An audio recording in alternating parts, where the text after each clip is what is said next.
आज फिर चलते हैं 1.3 एक्सरसाइज जो था NCERT उसमें का शेष क्वेश्चन पर, और ये भी मोस्ट प्रीवियस क्वेश्चन है तो परीक्षा में आते हैं।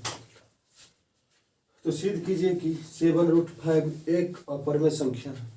ये क्वेश्चन अब अगले क्लास में भी देखे थे और आज भी देख रहे हैं। जो शेष बचे हुए क्वेश्चन हैं उसी पर बात करते हैं। माना कि यदि संभव हो तो 7√5 एक परिमेय संख्या। फिर क्वेश्चन के विपरीत हम मानेंगे तभी मेरा क्वेश्चन सॉल्व हो पाएगा।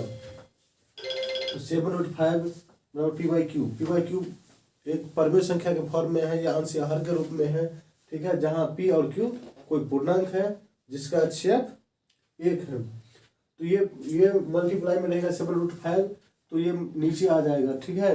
ये √5 p/q के फॉर्म में आ जाएगा। इसमें कुछ विशेष की जरूरत नहीं है, इस फॉर्म में आ जाएगा। इसका यहाँ कुछ होने वाला भी नहीं है। यह √5 एक अपरिमेय संख्या है, लेकिन p/q जो है परिमेय के फॉर्म में आ गया। ये परिमेय संख्या हो गया। एक तरफ हो गया अपरिमेय संख्या और दूसरी तरफ हो गया परिमेय संख्या।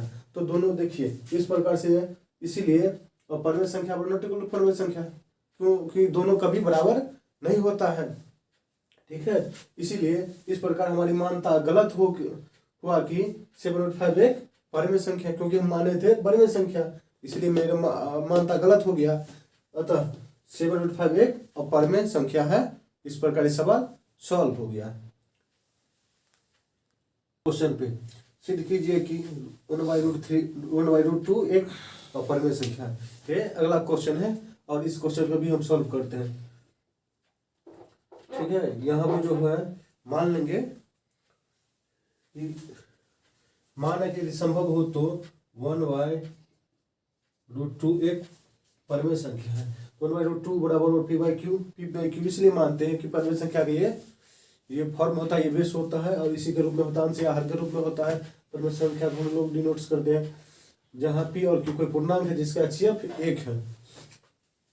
1/√2 को हम कंजुगेट कर दिए। यहाँ कंजुगेट का अर्थ होता है परिमेयीकरण। जो संख्या से आप नीचे में रहेगा उसी संख्या से ऊपर नीचे मल्टीप्लाई करते हैं, उसी को हम लोग कंजुगेट बोलते हैं, परिमेयीकरण बोलते हैं।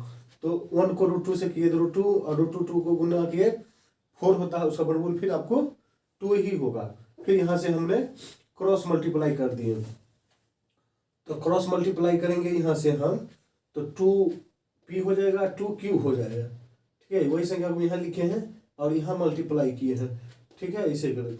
अब हम √2 बराबर जब ये लिखेंगे तो 2p ऊपर में जाएगा, जिसमें रहेगा उसका गुणा के नीचे जाता, तो यहाँ हो गया। अब इस बेस में आ गया, इस फॉर्म में आ गया, तो यहाँ हो गया √2 एक परिमेय संख्या हो गया, ये तो क्लियर है। लेकिन यहाँ √2p/q एक परिमेय संख्या है, इसीलिए परिमेय संख्या बराबर नॉट इक्वल टू परिमेय संख्या।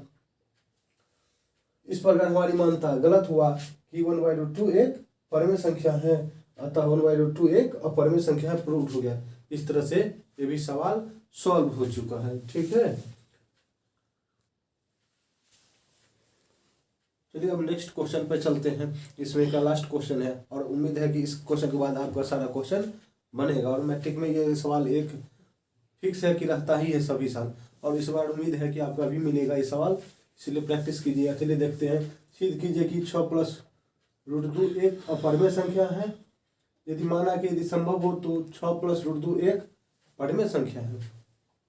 तो 6+√2 बराबर p/q मान लेते हैं हम, ठीक है, जहाँ p और q कोई पूर्णांक है जिसका HCF 1 है, ठीक है। अब यहाँ से देखिए ये प्लस में है, 6 प्लस में है √2 को हम वैसे ही रख लिए और 6 को साइड चेंज करिए, तो यहाँ पॉजिटिव नंबर है, इधर आके नेगेटिव हो गया, माइनस हो गया।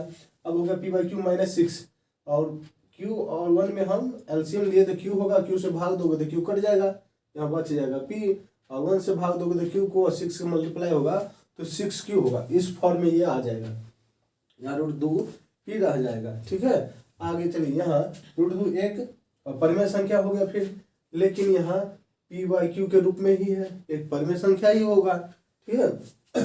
इसीलिए अपरिमेय संख्या बराबर नॉट इक्वल टू परिमेय संख्या, क्योंकि अपरिमेय संख्या दोनों अंतर होता है, डिफिनेशन भी उसका, इसीलिए दोनों कभी बराबर नहीं होगा, ठीक है। इस प्रकार हमारी मान्यता गलत हुआ कि 6+√2 एक परिमेय संख्या जो हमने माना था, ठीक है। इस प्रकार की मेरी अवधारणा तो गलत हो गया, ठीक है। अतः 6+√2 एक परिमेय संख्या है, ये प्रूव्ड हो गया। उम्मीद है कि आपको इस क्वेश्चन से इस प्रश्न जो तैयार किया जा रहा है जो आपका निश्चित ही लाभ होगा उसमें। और आप चैनल पे बने रहिए, सब्सक्राइब कीजिए, आपका निश्चित ही फायदा होगा। इसी उद्देश्य से मैंने मेहनत किया है आप लोगों को।